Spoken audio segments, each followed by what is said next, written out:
Hi, I'm Frederiksen, and today I want to talk to you about finding true differentiators for your professional services firm. Now, it's a topic that's of interest to a lot of people in professional services because it's so darn difficult to do this. This is not an easy thing.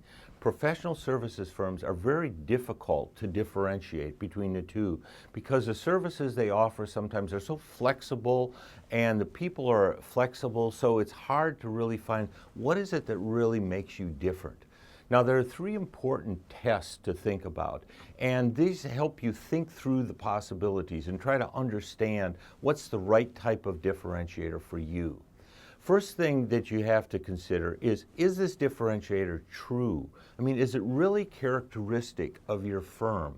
And that's can be sometimes a little bit of a stumbling block for people because they want things to be true. They really value a certain thing. The leadership team may value a certain kind of culture or a certain type of way of approaching things, and you want it to be true. But is it really? Now, the only way you know for sure is to do a piece of independent research to find out whether what you think are differentiators are really true in the minds of your prospects and in the minds of your clients. Doesn't have to be 100%. That can be an aspirational, but by and large, you've got to deal with something that's true because you've got to deliver on your brand promise. So if it's not true, it's going to be very hard to do. Second criteria, and this is also very challenging for some firms, is it needs to be relevant to your buyers at the point they're deciding to work with you. Now, that's a really important distinction there because there's some things that become true over time but are not relevant to the decision making about whether or not they should go for you. Let me give you a perfect example of that. One of them is, let's say, becoming a trusted advisor. You hear that so much that, you've become a trusted advisor to my firm. And then we think, oh, trusted advisor, our clients like that. We're the trusted advisors. We are the people you can trust. The problem is people don't look for trusted advisors. They're not going out, is my accounting firm trusted or not? If they don't trust you, they're not going to do business with you. But becoming a trusted advisor is something people do only after they're working with someone.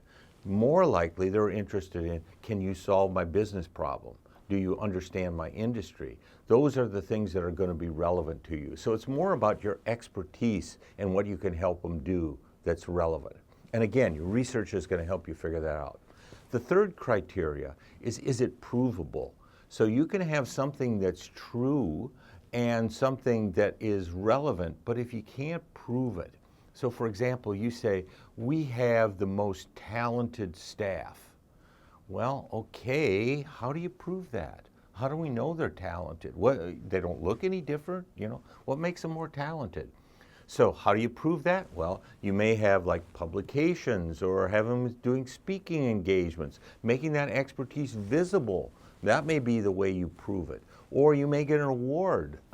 It's very difficult, for example, to be innovative or to prove that you're innovative, but one of our clients received an award as being the most innovative law firm in Asia.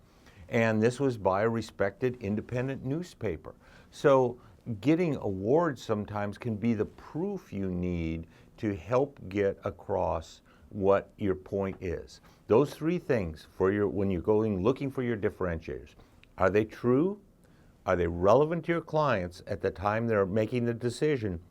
And finally, is it provable? Can you prove it? Good luck on finding your differentiators.